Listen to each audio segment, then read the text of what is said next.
Dios no es hijo de hombre para que mienta. Lo que Dios ha prometido, y todo lo que Dios ha prometido es verdad, se va a cumplir. Dios lo que promete, lo cumple, porque Dios es un Dios de verdad. Quiero llevarles al Salmo 139, porque encontramos en él tres atributos que son única y exclusivamente de Dios. No son atributos ni características del ser humano. Estas tres cualidades o características solamente las tiene Dios. Dios no tiene ningún tipo de limitaciones, ni de espacio, ni de tiempo. Por eso encontramos a Dios con una definición muy breve, pero muy profunda. Es la profundidad de la sencillez de Dios, que Dios es espíritu. No lo limita el tiempo, no envejece, no caduca. La semana pasada hablamos acerca del concepto de la palabra la verdad. Y vamos a poner ahí un momentito en la pantalla de la iglesia las 5 bendiciones que fluyen a través de conocer y experimentar la verdad en nuestra vida. Pienso que no hay mayor privilegio, mayor bendición que decir yo he conocido la verdad, la he experimentado en mi vida.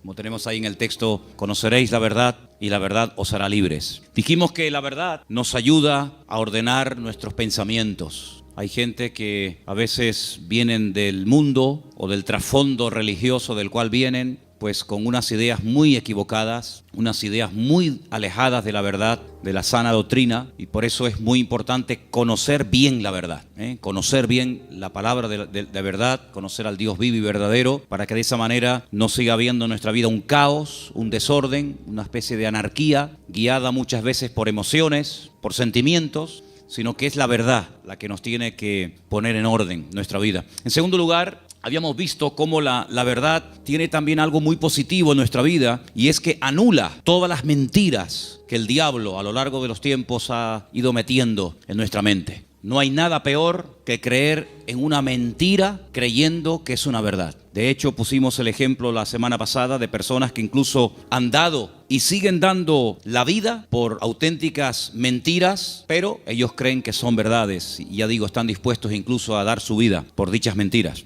Así que la verdad echa fuera las mentiras. Y entonces podemos comenzar a vivir, punto número 3, según las leyes del reino de Dios. No según las modas, no según los criterios y las opiniones del mundo, sino según los principios establecidos por el Señor, principios del reino, como les llamamos. A continuación, podemos comenzar a experimentar paz en nuestra vida. No hay paz si no estamos en la verdad. No hay una verdadera libertad, ni hay una seguridad y una estabilidad en nuestra vida, a menos que la verdad sea la base y el fundamento de nuestra existencia.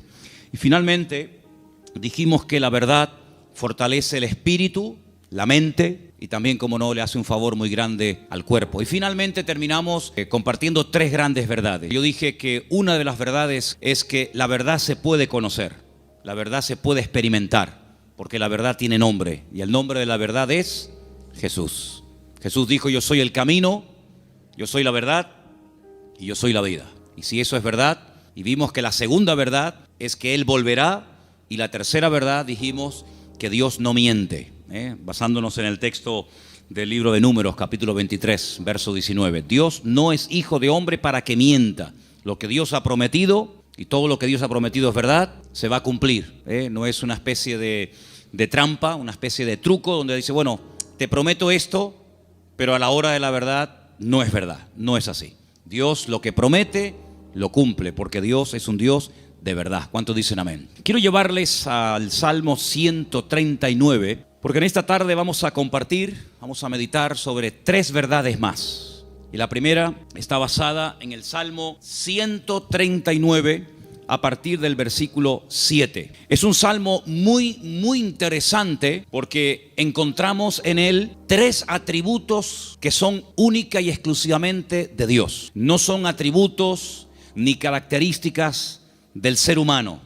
Estas 3 cualidades o características solamente las tiene Dios. Y en este Salmo 139 aparecen estas 3. Hay salmos que aparece una, en otros salmos aparecen 2, pero en este casualmente, el Salmo 139, podemos encontrar la omnisciencia de Dios. Es decir, Dios todo lo sabe, todo lo conoce, pasado, presente, futuro, Dios lo sabe perfectamente. Y eso lo encontramos en este salmo. Encontramos la omnipresencia de Dios, es decir, Dios está en todas las partes al mismo tiempo. No significa que si está en un lugar se ausenta de otro, sino que la presencia de Dios lo abarca todo. Él está en todas partes, que no es lo mismo que decir en todas las cosas. Eso sería una aberración, decir que Dios está en las cosas. Dios está en todas partes, pero Dios no está en las cosas. Porque si estuviera en las cosas, pues creeríamos en el panteísmo, de tal manera que gente se puede acercar a Dios a través de una oración a un árbol, otros a una estrella, otros a la tierra, etcétera, etcétera. Dios está en todas partes, pero no significa que esté en las cosas, de una forma visible, ¿no? Y finalmente, la omnipotencia de Dios. Dios no tiene ningún tipo de limitaciones, ni de espacio, ni de tiempo. Por eso encontramos a Dios con una definición muy breve, pero muy profunda. Es la profundidad de la sencillez de Dios, que Dios es espíritu. No lo limita el tiempo, no envejece, no caduca. La Biblia ha sido escrita en un lenguaje humano, donde aparecen muchas figuras retóricas para explicar lo que Dios es y lo que Dios hace. Y hay una figura muy común en la Biblia que se llama antropomorfismos, y es utilizar elementos del cuerpo humano para hablar de aspectos o características de Dios. La Biblia dice o habla del brazo del Señor, sobre quién ha creído nuestro anuncio y sobre quién se ha manifestado el brazo del Señor.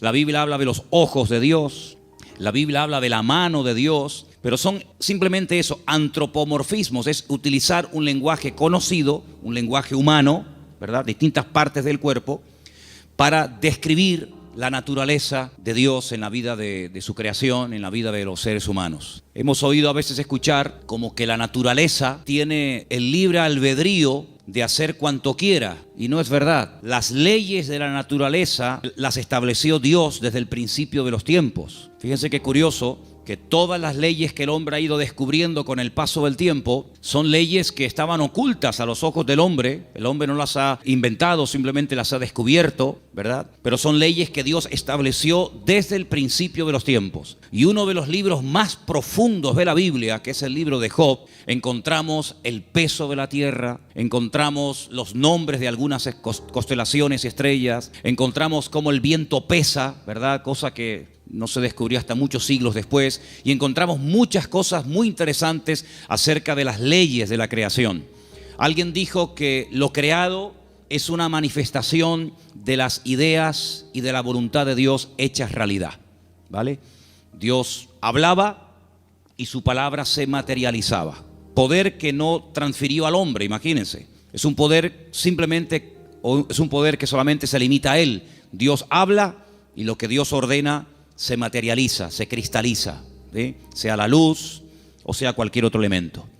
Ahora, en el Salmo 139 vemos estos tres atributos de Dios, repito, omnisciencia, omnipresencia y omnipotencia. Y a partir del versículo 7, el salmista se hace una serie de preguntas muy interesantes, pero las hace en forma de sorpresa. Aquí dice: ¿a dónde me iré de tu espíritu? ¿A dónde huiré de tu presencia? Si subiere a los cielos, allí estás tú. Si en el Seol hiciere mi estrado, he aquí, allí tú estás. Si tomare las alas del alba y habitare en el extremo del mar, aún allí me guiará tu mano y me asirá tu diestra. Si dijere, ciertamente las tinieblas me encubrirán, aún la noche resplandecerá alrededor de ti. Aún las tinieblas no encubren de ti, y la noche resplandece como el día. Lo mismo te son las tinieblas que la luz. ¿Cuántos dicen amén? Ahora, en la Biblia encontramos a ciertos personajes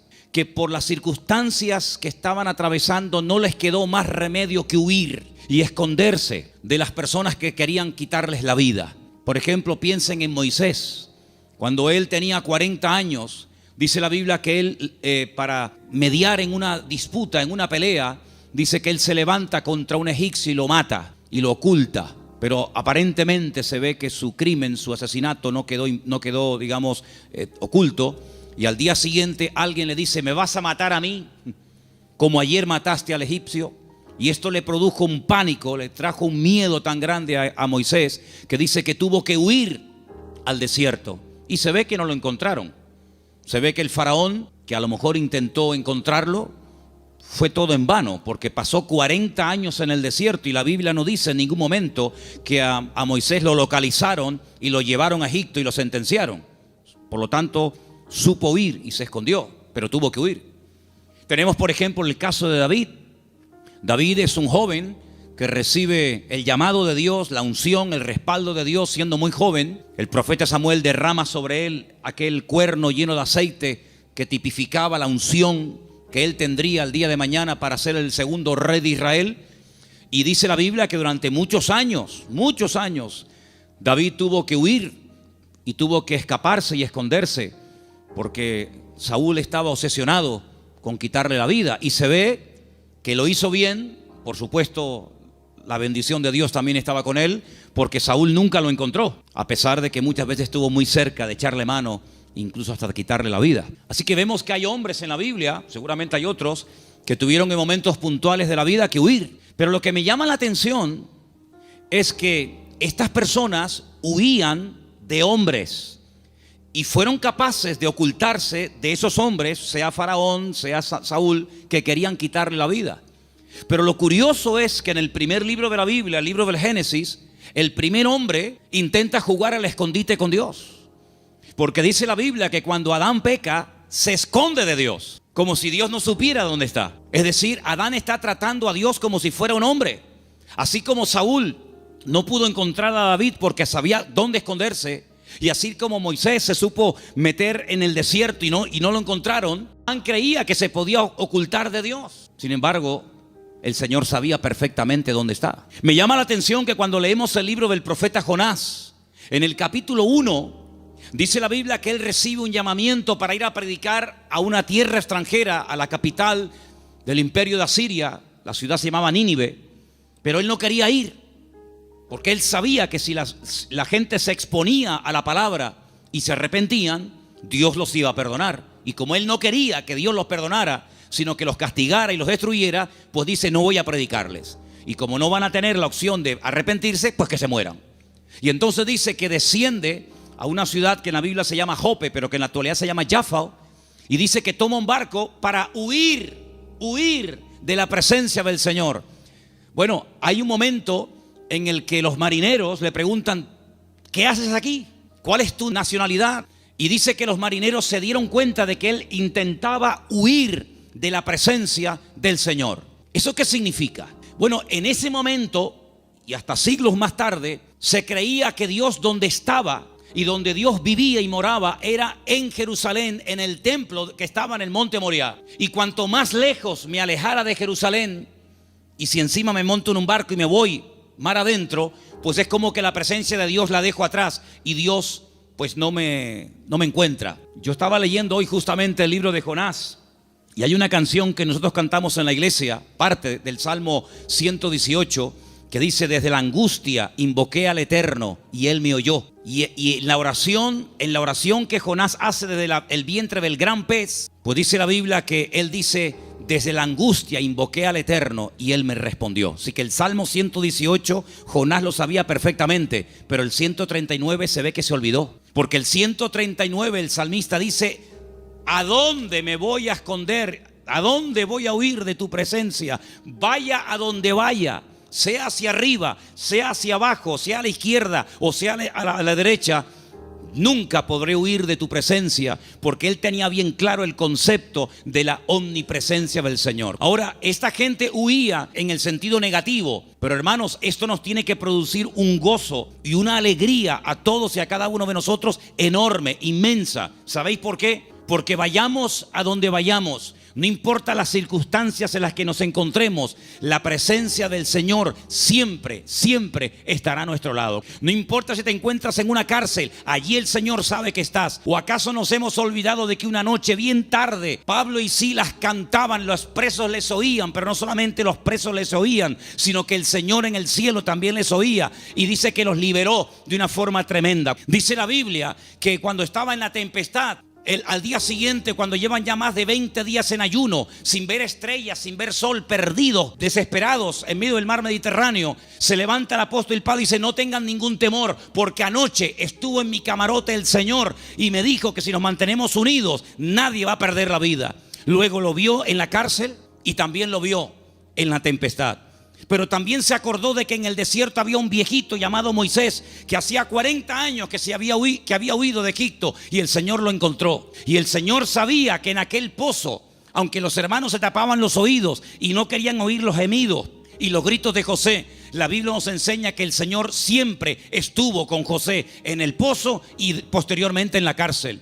No hay ni un solo lugar donde nosotros vayamos en esta vida donde el Señor no esté a nuestro lado, sino que incluso hay una promesa del Señor que nos dice: he aquí yo estoy con vosotros todos los días hasta el fin del mundo. Hoy estaba analizando, estaba echándome un rato la siesta y de repente ¡pum!, me desperté como un resorte y me fui a mi oficina y empecé a escribir todo lo que me venía a la cabeza. Y fíjate, me venía a la cabeza cuando Elías, huyendo, otro que huye también, en este caso no de un rey, no de un faraón, sino de una mujer llamada Jezabel, la reina perversa, esposa de Acab, que quiere matarlo. Dice que salió corriendo, huyendo para que Jezabel no pudiera matarlo. Y dice que se mete dentro de una cueva. Y entonces dice que de repente se produce un terremoto tremendo, tremendo, a tal punto que dice que las rocas se parten por la mitad. Pero dice, Dios no estaba en ese terremoto. Más adelante dice que viene un viento huracanado espectacular, tremendo, que lo arranca todo. Y dice, pero Dios no estaba allí tampoco. Y al final, después de muchos, cosas de la naturaleza, dice que viene un viento apacible y él reconoce que en esa calma y en esa quietud estaba el Señor. Y me venía a la mente el capítulo 37 de Ezequiel, cuando dice que el Señor le permite ver un valle lleno de huesos secos en gran manera. Y dice que no se levantaban ni producían ningún temor porque no estaba el Espíritu de Dios dentro de ellos. Si como la Biblia dedica tiempo a decir dónde Dios no está, pero también la Biblia dice dónde Dios sí está. Por ejemplo, también apuntaba todas las veces que ocurren tragedias y desgracias en la vida. A continuación añade la Escritura y dice, pero el Señor estaba con José. ¡Qué maravilla! Hermanos, saber que nuestro Dios está con nosotros todos los días, ¿no te produce una alegría y una tranquilidad de saber que pase lo que pase y venga lo que venga y digan lo que digan, nuestro Dios está con nosotros porque es omnipresente? No hay que ir a un lugar específico a visitarlo, como durante siglos y generaciones tenían que hacer las 12 tribus de Israel, que 3 veces al año tenían que viajar cientos o miles de kilómetros para ir a Jerusalén a visitar y a celebrar la fiesta del Eterno, sino que el Señor ha prometido estar con nosotros en cualquier momento, en cualquier lugar. No importa si somos jóvenes, adolescentes, niños o ancianos. No importa si estamos en la iglesia, en la casa, en el trabajo, en un barco, en un avión, en un submarino. No importa. La presencia del Señor siempre estará a nuestro lado, y eso significa que la protección del Señor siempre estará con nosotros. Esa es la primera verdad que quiero compartir con ustedes en esta tarde. Y si habéis prestado atención a la lectura, ¿cuál fue la lectura de hoy? ¿Cuál fue? Salmo 121. ¿Cómo empieza el Salmo 121? Alzaré mis ojos a los montes. ¿De dónde vendrá mi socorro? Ay, amigo, cuando tú estás donde empezaban los peregrinos que iban a Jerusalén a celebrar las fiestas, cuando tú te pones en el principio de ese camino, allí en lo alto, en Galilea, y ves un camino estrecho, rodeado de unas montañas gigantescas, y te explican que en esas montañas se ponían los ladrones y las bandas armadas para robarle las ofrendas y los diezmos que iban a llevar al templo a Jerusalén.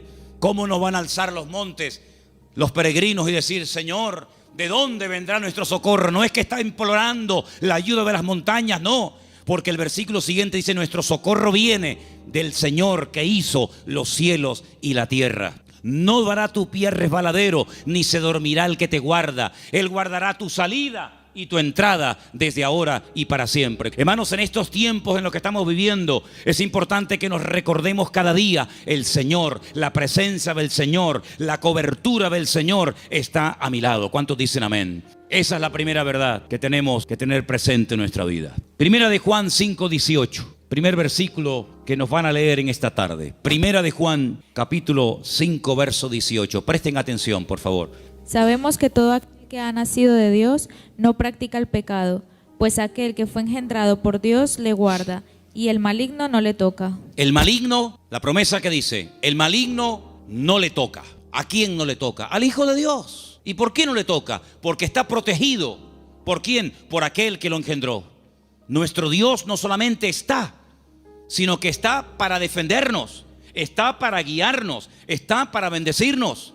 No está dormido y hay que despertarlo, como en algún momento el profeta Elías les decía a los profetas de Baal: griten, griten, levanten la voz. Tal vez vuestro Dios está de camino, o está dormido, cansado, se ha ido de viaje, sino que nuestro Dios está a nuestro lado, pero no de una forma pasiva, indiferente, sino que está a nuestro lado para pelear nuestras batallas y defendernos. ¿Cuántas veces hemos mencionado el pasaje de cuando el profeta Eliseo, no Elías, Eliseo, se encuentra rodeado de enemigos y su criado Giesi se lo comenta y le dice: estamos rodeados, nos van a matar? Y el profeta Eliseo ora para que el Señor le abra los ojos espirituales a su criado incrédulo Giesi, porque le dice: más son los que están con nosotros que los que vienen contra nosotros. Y entonces él pudo ver por los ojos de la fe cómo la presencia del Señor estaba alrededor de aquella casa, y aquellos que venían a matarlos al final quedan ciegos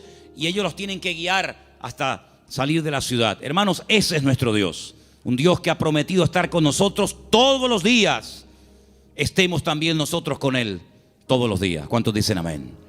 Segunda y gran verdad que quiero compartir en esta tarde: el poder inmenso, ilimitado del nombre del Señor Jesucristo. Marcos capítulo 16, versículo 17 al 18. Presten atención, por favor. Y estas señales seguirán a los que creen. En mi nombre echarán fuera demonios, hablarán nuevas lenguas, tomarán en las manos serpientes, y si bebieren cosa mortífera no les hará daño. Sobre los enfermos pondrán sus manos y sanarán.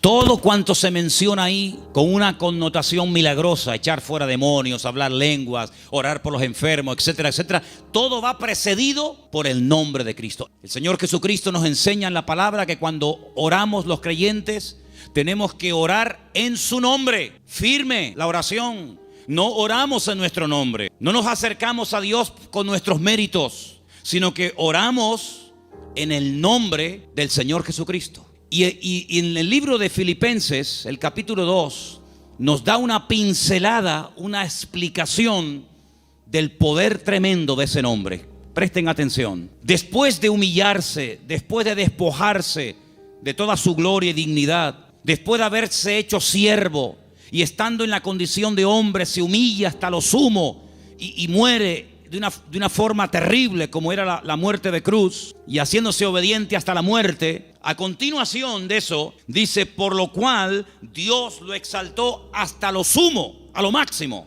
y le dio un nombre sobre todo nombre. Y ahora escucha versículo 10: para que en el nombre de Jesús se doble toda rodilla de los que están en los cielos, en la tierra y debajo de la tierra, y toda lengua confiese que Jesucristo es el Señor, para gloria de Dios Padre. El poder del nombre de Cristo, no somos conscientes de lo poderoso que es mencionar ese nombre. Los demonios huyen y tiemblan cuando se menciona el nombre de Jesucristo. Es un nombre de poder, es un nombre de autoridad. No hay nada ni nadie que se resista al poder del nombre de Cristo. Una vez escuché a un predicador que vino a Las Palmas hace muchos años.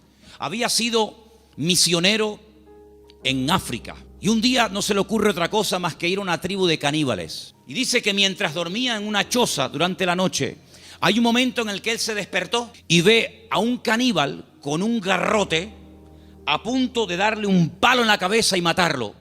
Dice que fue algo tan rápido, no había tiempo para decir: hermano, vamos a orar, espérate un momentito.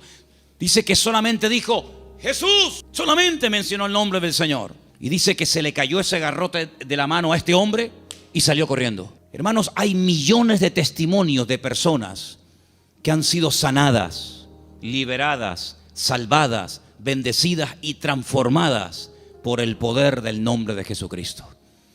Es un nombre que tenemos que utilizarlo cuando oramos, Cuando hacemos cualquier cosa, conducir, estudiar, trabajar, salir, entrar, porque no solamente es una sugerencia, no solamente es una propuesta, una idea que les lanzo, sino que es un mandamiento bíblico. Vamos a leer en Colosenses 3:17. Fíjense cómo la Biblia nos enseña lo que estoy diciendo en esta tarde. Colosenses 3:17, por favor. Y todo lo que hacéis, sea de palabra o de hecho, hacelo todo en el nombre del Señor Jesús. Todo. Dando gracias a Dios, Padre, por medio de Él. Todo lo que hacéis, todo lo que habláis, hacerlo todo en el nombre del Señor Jesucristo. Cuando se monten en el coche a conducir, Señor, en tu nombre pedimos que nos traigas y que nos lleves de regreso a casa con tu paz y con tu bendición. Cuando vayas a un examen, cuando vayas a prepararte para hacer un examen o estudiar, Señor, yo me preparo, yo estudio, yo memorizo, pero yo pido que en tu nombre este examen salga bien, Señor.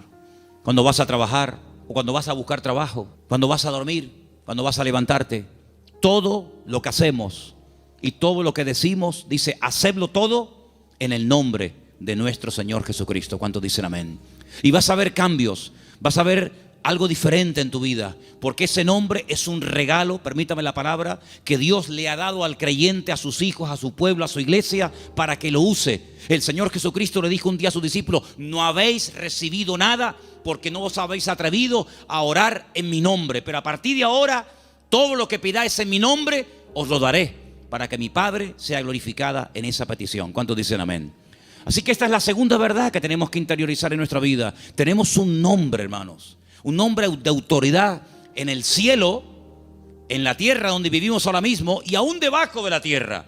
Un nombre que no tiene limitaciones de ningún tipo. Pues vamos a usarlo, porque la Biblia dice que es el regalo del Padre al Hijo, un nombre que es sobre todo nombre, para que en ese nombre se doble toda rodilla de los que están arriba en el cielo, en la tierra y aún debajo de la tierra, y toda lengua confiese que Jesucristo es el Señor, para gloria de Dios Padre. Dice también en un versículo que vamos a leer a continuación, en Proverbios 18:10, nos pone un ejemplo gráfico de la protección que proporciona el nombre del Señor, el nombre de Dios. Proverbios 18:10, por favor. Torre fuerte es el nombre del Señor. A Él correrá el justo y será levantado. Torre fuerte es el nombre de nuestro Señor, y a Él correrá el justo y será levantado. Leía en el día de ayer una historia cuando un tal Abimelech quiere matar a un montón de gente y dice que se dirige a la ciudad donde están las personas que él en un principio quiere aniquilarlas. Esto lo pueden ver en el capítulo 9 del libro de Jueces.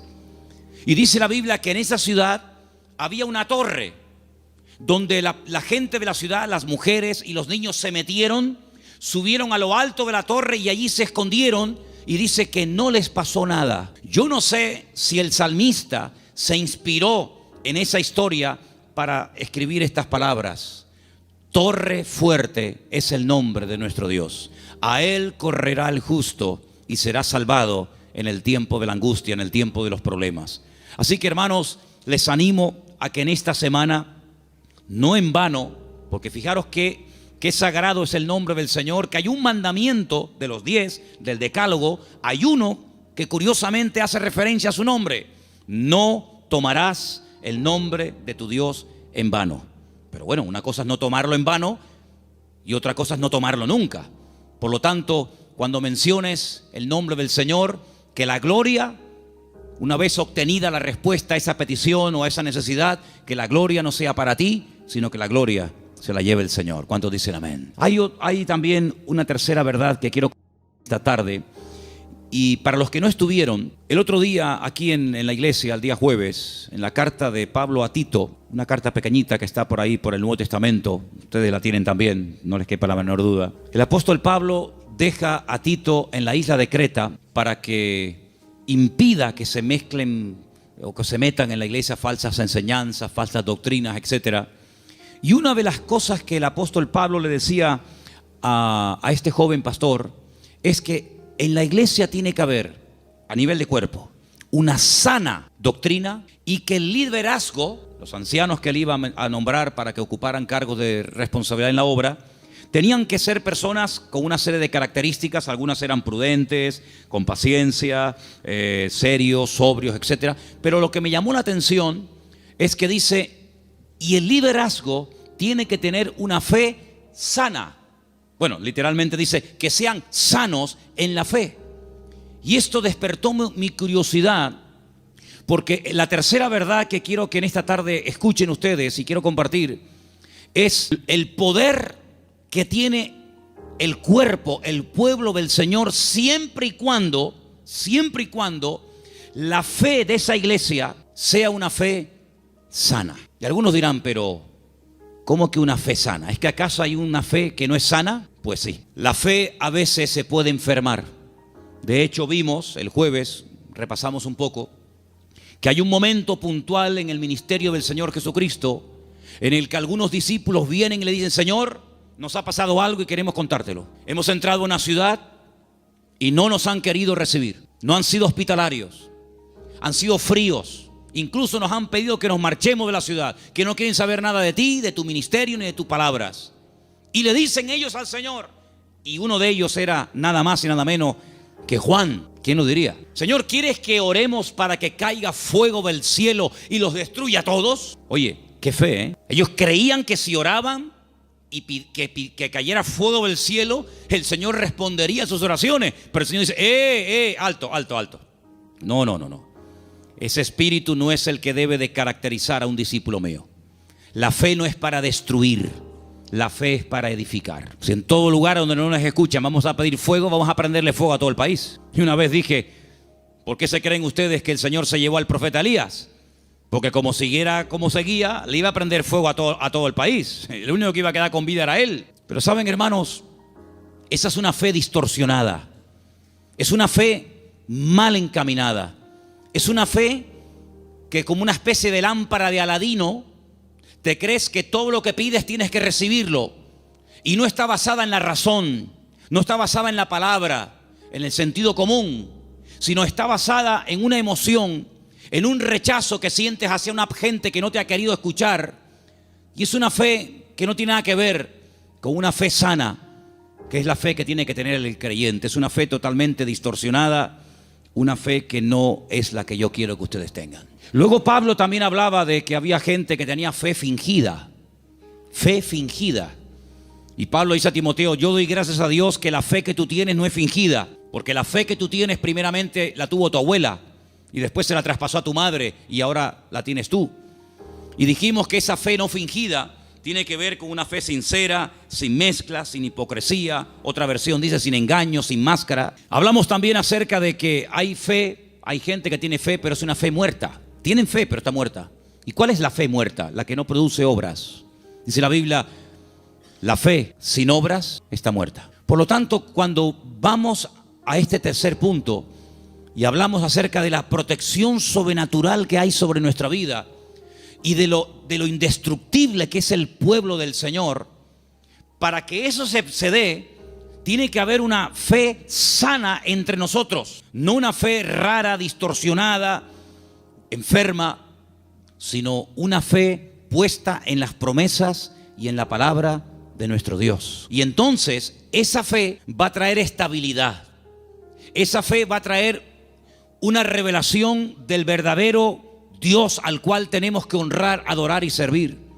Porque yo creo con todo mi corazón que la forma como oramos, la forma como nos planteamos nuestro estilo de vida, las decisiones que tomamos o no, es decir, todo lo que hacemos en la vida como creyentes gira en torno al concepto que tenemos de nuestro Dios. Es decir, si nuestro concepto de Dios está equivocado, por mucha fe que tengamos, no estamos actuando correctamente. Y volvemos al principio del mensaje de hoy. Jonás creía que había lugares donde se podía esconder de Dios y Dios no encontrarlo.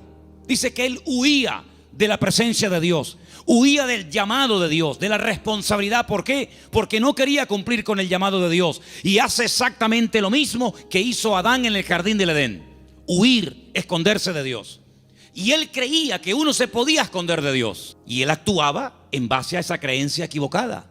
Por lo tanto, es muy importante que nosotros nos preguntemos de vez en cuando, a la luz de las Escrituras, si la forma como yo estoy orando y pidiendo las cosas, si la forma como yo estoy viviendo mi relación con el Señor es una relación basada en una fe sana o en ideas distorsionadas y equivocadas, porque hay personas que se imaginan que Dios, como acabo de decir, es esa especie de lámpara de Aladino que frotamos y Dios tiene que estar a mi servicio las 24 horas del día y Dios tiene que complacerme en todo lo que le pido y en todo lo que quiero. Y no es así. Hay momentos en los que puedes tener una fe tremenda y Dios decir a tu oración, no. Puede ser que tengas una sinceridad y un deseo tremendo de hacer algo para el Señor, genuino, bíblico, correcto, pero a ti no te corresponde hacer esa operación, hacer ese trabajo, como por ejemplo el rey David, que quería construirle una casa a Dios y Dios le dijo, tú no la vas a edificar, la edificará la siguiente generación en la persona de tu hijo Salomón. Hay momentos en los que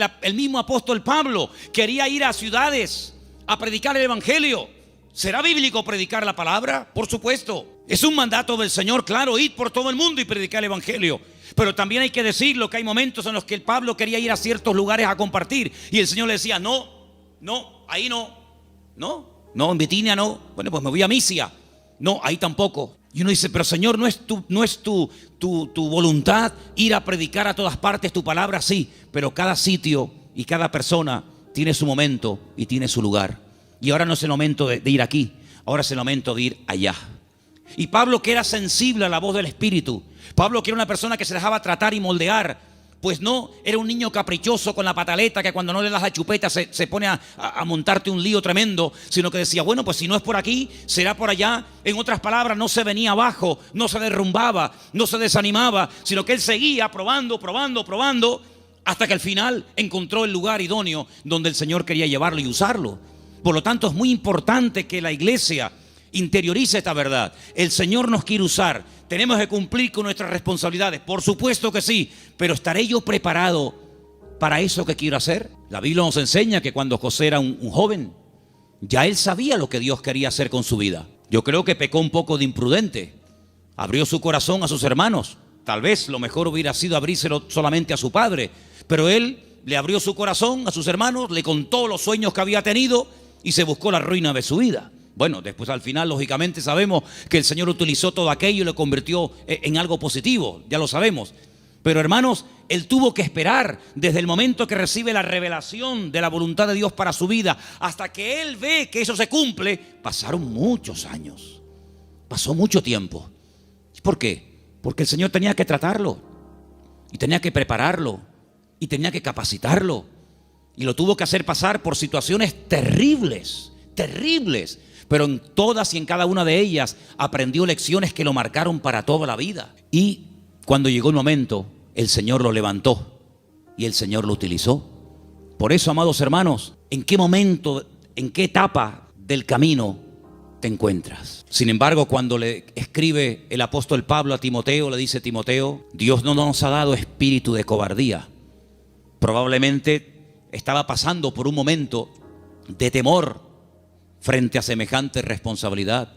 Pablo dice: Dios no nos ha dado espíritu de cobardía y no te tienes por qué avergonzar de mis cadenas. Cuando te pregunten dónde está tu apóstol Pablo, dónde está el fundador de la iglesia, no te avergüences de mis cadenas, da testimonio de ellas. Y te recuerdo que tienes que cumplir con tu ministerio, y te recuerdo que tienes que predicar la palabra a tiempo y fuera de tiempo, y te recuerdo que tienes que cuidar tu salud. Y te recuerdo que no le des lugar a los comentarios de la gente que te menosprecian por la edad que tienes, etcétera, etcétera, etcétera. En otras palabras, ¿por qué le exige que sufra? Sufre, pelea, predica, con ganas y sin ganas, a tiempo y fuera de tiempo. ¿Por qué? Porque sabe que está en una etapa de la vida en la que a él se le puede exigir, pero a otras personas Pablo no les exigía tanto. ¿Por qué? Porque no habían llegado al nivel y a la madurez que Pablo entendía que Timoteo ya tenía. Por lo tanto, en base a tu conocimiento, en base a tu madurez, en base al desarrollo que tú tienes en el Señor, se te exigirá más o se te exigirá menos. Pero todo creyente que forme parte del cuerpo de Cristo, el cual llamamos iglesia, tiene que asumir las responsabilidades que le corresponda. Y yo, por ejemplo, en esta tarde tengo aquí una pequeña lista de cosas en las cuales todos sí podemos, a pesar de que lleven poco tiempo o mucho tiempo, todos sí podemos cumplir con ellas. Por ejemplo, con la puntualidad. Yo doy gracias al Señor de que en esta iglesia, salvo raras excepciones, siempre se empiezan los cultos a su hora. ¿Sí o no? ¿No dicen que no? Hemos estado en algunas iglesias donde el culto se ha empezado media hora tarde y durante la predicación aún sigue entrando gente. Y decirnos a algunos miembros de la iglesia, en esta iglesia siempre ha sido así, es imposible empezar un día a tiempo. Bueno, yo doy gracias al Señor de que por lo menos en eso no somos malos, ¿no? Sino que generalmente solemos ser puntuales. Cuando se propone o se expone a la congregación un proyecto, una idea o algo, generalmente un altísimo porcentaje de la congregación responde apoyando pues dicha actividad o proyecto o lo que sea. En otras palabras, hermanos, la iglesia va a crecer en la medida en la que tú crezcas. La iglesia, cuando hablamos de iglesia, ¿qué es la iglesia? La iglesia eres tú, y tú, y tú, y cada uno de nosotros. Y la iglesia, ese concepto a veces tan abstracto, como dice la iglesia ¿qué es? Pues la iglesia eres tú. La iglesia tendrá la madurez de todos y cada uno de nosotros. Pero esa madurez, ¿dónde la aprendemos? ¿Aquí o ya venimos con ella de casa? Después del culto hoy, queremos reunirnos unos poquitos minutos con los padres de los chicos que en este momento, ahora mismo, están en la escuela dominical. ¿Por qué? Porque una de las cosas que tenemos que entender es que la iglesia, por ejemplo, en los domingos, la escuela dominical, es un refuerzo a lo que teóricamente los niños ya aprenden de sus respectivos padres en el hogar. ¿Cuántos dicen amén? Es decir, si ustedes no oran a la hora de la comida, difícilmente, por más que se lo enseñen ahora mismo las hermanas que están allí con esos niños, que hay que orar dándole gracias al Señor por la comida que entra por nuestra boca, si después durante la semana, que es muy larga, hasta el próximo domingo, no ven a papá y no ven a mamá orando un momentito, dándole gracias al Señor por los alimentos, pues le vamos a hacer al niño, perdonen la palabra, un cacao, porque le estamos enseñando algo en la iglesia que luego ustedes no lo apoyan. Es decir, que lo que aprendan aquí, luego vean la práctica en el hogar. ¿Cuántos dicen amén? Si, por ejemplo, un niño un día en una escuela dominical tiene una clase donde, por ejemplo, no sé, se le habla del perdón, pues que cuando lleguen momentos puntuales, pues que el niño vea que en casa la asignatura del perdón se aprueba con sobresaliente y no siempre con suspenso. Y simplemente quiero ponerles un ejemplo, porque la tercera verdad que estoy tratando de compartir esta tarde es la importancia de la iglesia en el mundo y cómo la iglesia es indestructible siempre y cuando cumpla con los requisitos bíblicos establecidos por el Señor en su palabra. ¿Dónde aprendió José a perdonar, a reconciliarse, a llevarse bien con otras personas? ¿Dónde lo aprendió? ¿En Egipto? ¿En Egipto lo aprendió? No, lo aprendió en el hogar, lo aprendió en casa. Yo no sé, supongo que sí, ya es especular, si algún día Jacob, que era su padre, explicó en casa el motivo por el cual se iban de un país a otro. Me imagino que sí. Yo me imagino que un día Jacob habrá juntado a Raquel, a Lea, a sus hijos y les habrá dicho: chicos, nuestro tiempo se ha terminado con el tío Labán, volvemos a Canaán. Y quiero contarles algo, hace 22 años salí de mi tierra y ahora volvemos, pero hay una pequeña cosa que tengo que comentarles. Yo no vine aquí porque quería en el fondo venir. Yo vine aquí casi forzado por las circunstancias. Vine aquí porque el tío Esaú, vuestro tío, mi hermano, me quería matar. Y ahora volvemos y no sé lo que nos vamos a encontrar. La Biblia dice que él toma una serie de medidas muy particulares, por cierto. Fue haciendo diferentes grupos, a las que menos amaba o con las que menos tenía, no sé, feeling.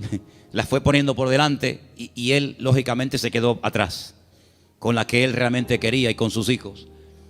Y le llega la noticia de que el tío Esaú viene con 400 hombres armados hasta los dientes.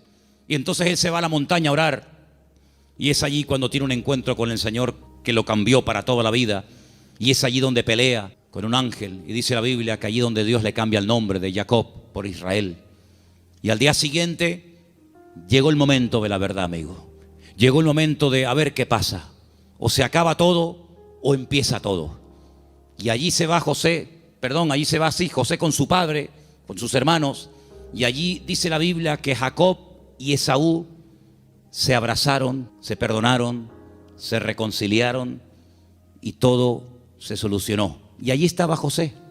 La primera vez en su vida que veía al tito Esaú. La primera vez en su vida que veía algo tan impactante que sin lugar a dudas lo marcó.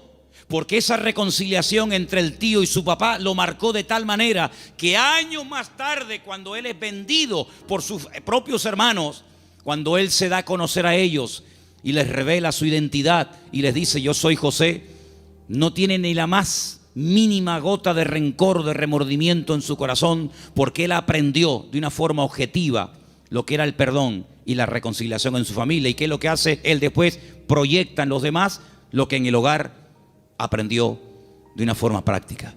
Por eso, amados hermanos, es muy importante que lo que ustedes aprenden en los cultos, lo que los niños aprenden en la escuela dominical, luego durante la semana se van a presentar muchas oportunidades para orar, para pedir perdón, para saber cómo reaccionar ante una situación. Y entonces ahí es donde tenemos que trabajar en equipo. Porque la iglesia que entiende que no somos solamente iglesia cuando nos reunimos aquí en Garcilaso de la Vega, número 13, y cuando apagamos la luz y arrancamos los coches y cada uno se va a su casa, dejamos de ser iglesia. No, seguimos siendo iglesia. Seguimos siendo iglesia. No en un lugar físico como este. La iglesia ahora se divide para multiplicar. La iglesia que se divide dentro es una ruina.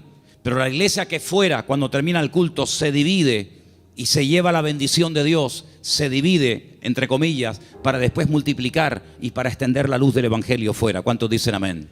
Por eso es muy importante que nosotros nos preguntemos y nos analicemos de vez en cuando cómo va el nivel de nuestra fe. Quiero ponerles un pequeño ejemplo de la Biblia, donde dice la palabra que un padre desesperado, un padre con un problema con un hijo que nada ni nadie puede solucionar, fue un día con toda la fe y con toda la sinceridad del mundo a pedir ayuda al Señor, pero el Señor no estaba. La Biblia dice que el Señor había pasado la noche en oración con 3 de sus discípulos en la montaña. Pero bueno, ya que estoy aquí, aprovecho para que por lo menos los discípulos del maestro oren por mi hijo. Y fue un fracaso. No resultó. La palabra dice que cuando el Señor baja de la montaña, este padre va al Señor por fin y le dice: he traído mi hijo a tus discípulos y no han podido hacer absolutamente nada. Si tú puedes hacer algo, increíble. Y el Señor le dice: si tú puedes creer más bien. Y es cuando pide ayuda: Señor, ayuda a mi incredulidad. Menguó en la fe. En unas horas la fe pasó de creer que mi hijo tiene remedio a decir: si puedes hacer algo. Eso no es una fe sana. La fe sana es la que aguanta la prueba.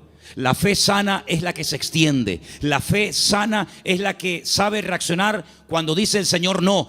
Porque cuando dice el Señor sí, la fe se amolda y se adapta muy bien. Pero cuando el Señor dice no, es donde verdaderamente se prueba la fe. Por eso dije el jueves, y quiero volver a repetirlo porque para mí fue algo muy importante, y es que una fe que no va acompañada de paciencia se convierte en tormento. Por eso hay gente que dice: yo he orado, y como tú dices, Manolo, en el nombre de Cristo, y tengo fe, y lo creo, y además creo que es bíblico lo que estoy pidiendo, pero Dios no me responde. Pero es que la fe sin paciencia se puede llegar a convertir en un tormento. Por eso una fe sana es la fe que va acompañada de paciencia. Y de ahí que el salmista diga, y volvemos a mensajes de la semana pasada: encomienda al Señor tu camino, confía en Él, y Él hará cuando lo crea oportuno. ¿Cuántos dicen amén? Por eso la iglesia, claro que es indestructible. Hay promesas que las puertas del infierno no prevalecerán contra el pueblo de Dios, pero siempre y cuando el pueblo de Dios se mantenga alineado y siempre y cuando el pueblo del Señor tenga ese mismo sentir. Permítame llevarles al libro de Filipenses, por favor. En la carta del apóstol Pablo a los Filipenses, y mientras la buscan, decirles, amados hermanos, que esta carta se escribió desde la cárcel en Roma. En el capítulo 4 de la carta de Pablo a los Filipenses, ustedes van a encontrar que el apóstol Pablo está hablando de gozo, de regocijarse. Y uno dice: pero ¿cómo es posible que en semejantes circunstancias el apóstol Pablo escriba una carta cuya palabra más repetitiva es la palabra gozo y alegría? Bueno, pues porque el gozo del creyente, la estabilidad del creyente, no depende de si está en libertad o privado de libertad, sino depende de una fe sana depositada en los brazos del Señor. Pero en medio de la carta, cuando él está explayándose, dando unas explicaciones extraordinarias sobre todo esto, llegamos al versículo 2, Filipenses 4:2, donde él hace un ruego, una tarea que les pongo: escriban en un papel todas las veces que Pablo le rogó a alguien algo. No lo hace mucho, pero aquí tienen un ejemplo. Este no vale, tienen que buscar otro. Le ruega a Evodia y a Síntique que sean de un mismo sentir en el Señor. Evodia y Síntique eran unas hermanas de esta congregación, eran creyentes, fieles asistentes a la congregación, que no les está haciendo un llamado para que acepten al Señor en su vida y se conviertan. No, ya son creyentes, son hermanas de la congregación, pero entre ellas hay algo, no son de un mismo sentir. Algo pasó entre estas hermanas que a Pablo le perturba. Y Pablo, hay un momento en el que hace un paréntesis en el desarrollo del tema de la carta de Filipenses y dice: ruego a Evodia y a Síntique que sean de un mismo sentir en el Señor.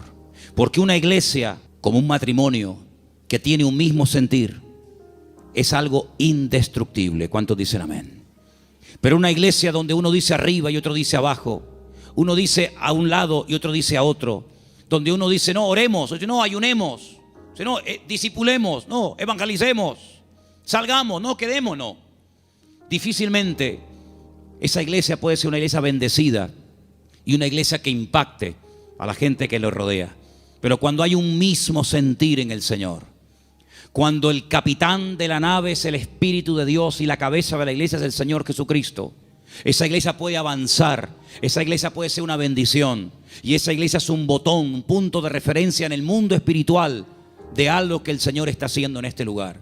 Porque permítame decirle que una de las grandes enseñanzas del apóstol Pablo, y esto tiene una profundidad tremenda, inmensa, es que dice que la iglesia no solamente puede tener un impacto a nivel de sociedad, como evidentemente lo tiene con los vecinos, con los familiares, con los que vienen, etcétera, sino que dice el apóstol Pablo, es una enseñanza muy profunda que comparte con los efesios, es que la iglesia, según cómo se comporte, según cómo actúen sus miembros, según cómo se relacionen unos con otros, tiene también un impacto en el mundo espiritual, ante los principados y ante las potestades. Y uno dice, pero ¿cómo puede ser eso?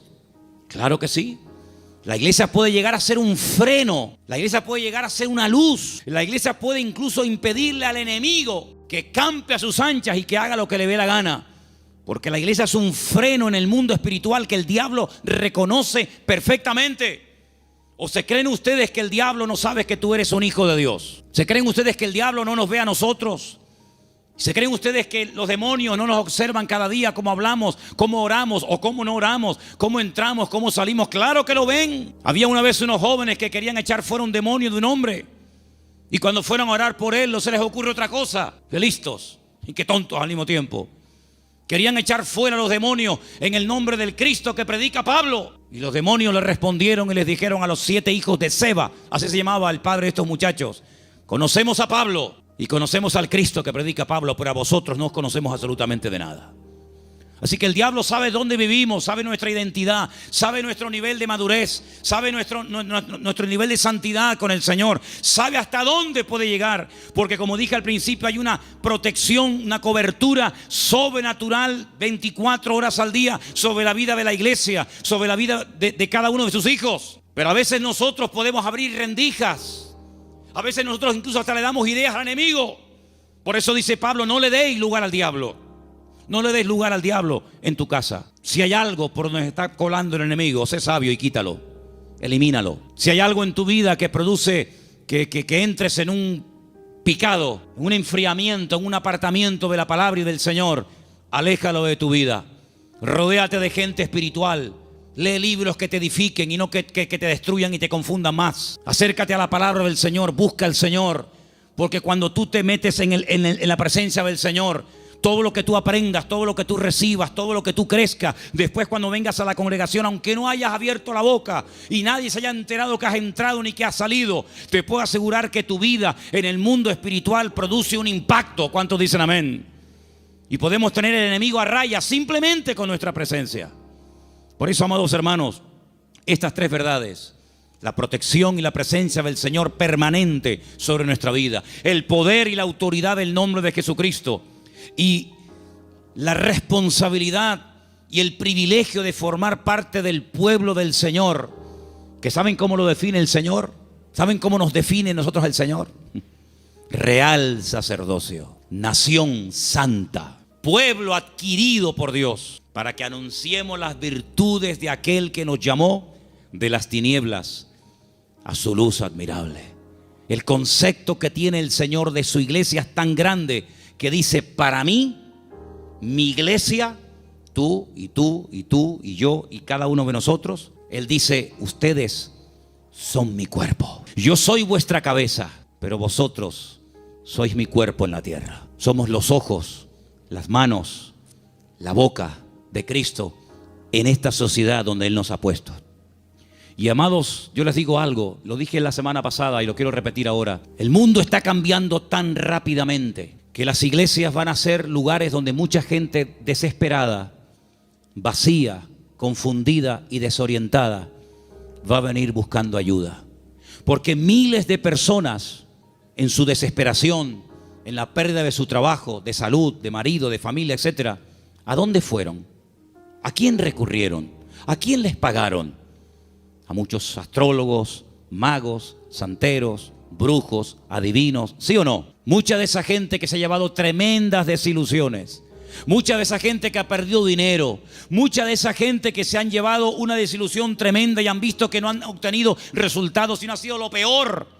El Señor nos va a poner a cantidad de gente en nuestro camino y llegará el momento cuando tú tendrás que darte cuenta de que tu vida proyecta una imagen en la sociedad en la que vivimos. Espero que nos podamos representar dignamente los unos a los otros. ¿Cuántos dicen amén? Les quiero hacer una pregunta. ¿Cómo se sentirían ustedes si yo mañana viniera al púlpito con el pelo de color verde? ¿No les gustaría, hermanos, un cambio de look en el pastor? Unos tatuajes, unas cadenas, unos piercing. ¿Cómo se llama eso que se pone en las orejas? No, zarcillos no, lo otro.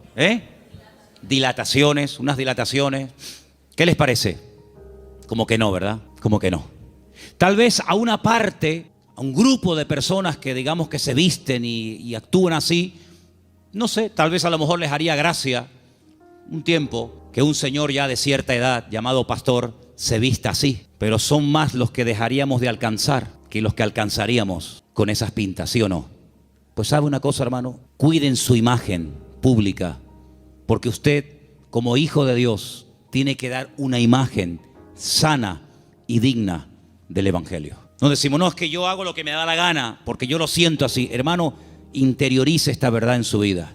La forma como usted habla con sus compañeros de trabajo, con sus clientes, con los amigos en el barrio, con tus familiares, etcétera. En cierto sentido, tú eres un embajador del cuerpo de Cristo, de la iglesia del Señor, en medio de la sociedad en la que vivimos. Por eso cada vez que vayas a hablar, a decir algo, a opinar, a aportar algo, piensa en esto. Lo que voy a decir te glorifica a ti, Señor. Lo hago en el nombre de Cristo. Tú lo harías y estarías contento con la imagen que estoy proyectando de ti. Estas verdades tienen que calar hondo en nuestra vida y tenemos que ser responsables, no solamente ante Dios, sino asumir que todo lo que hacemos y decimos en la vida tiene que ser hecho decentemente y con orden en el nombre del Señor. ¿Cuántos dicen amén?